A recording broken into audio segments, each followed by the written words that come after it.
দৃষ্টিহীন অপলক এই তাকিয়ে থাকা শুধু এক মুঠো ভাতের আশায়। ঈদের সময় ঘরে ঘরে রান্না হয় হরেক পদের খাবার, অথচ একই সময় বাহারিত দুধ এক মুঠো ভাত পর্যন্ত জোটে না অনেকের কপালে। এমনই অসহায় মানুষদের জন্য ব্যতিক্রমী এক উদ্যোগ নিয়েছে এক স্বেচ্ছাসেবী সংগঠন। টেবিলে সাজানো হচ্ছে পোলাও আর মাংস। অতিথি ছিন্নমূল মানুষগুলো। এখান থেকে প্রতিদিনই একবেলা পেট পুড়ে খেতে পারেন তারা। পোলাও দিছে, মুরগি দিয়ে, সবজি দিছে, এগুলাই খাইতেছি। মানুষ কম হয়ে গেলে ভাত দুধ বালে না দিয়ে দেয়, ডেকে ডেকে আমরা নিয়ে যাই। 5 বছর দেখা যাচ্ছে, ডিম দেয়, গুস্ত দেয়, মাছ দেয়, তারপর ডাইল দেয়, মেয়ে দিয়ে খায়, দুধ দেয়, আবার আমও দেয়, তারপরে কাপড় দিছে।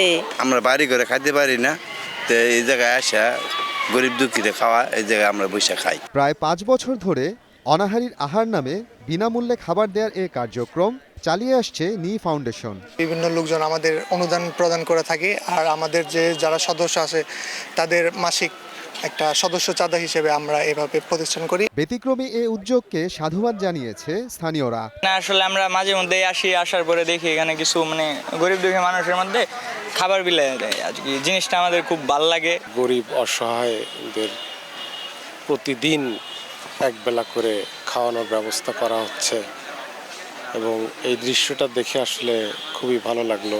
শেরপুরের পৌর ঈদগাহ মাঠে প্রতিদিন দুপুর 2টায় গড়ে 75 জন ছিন্নমূল মানুষকে বিনামূল্যে খাবার দেয়া হয়। সময় সংবাদ, শেরপুর।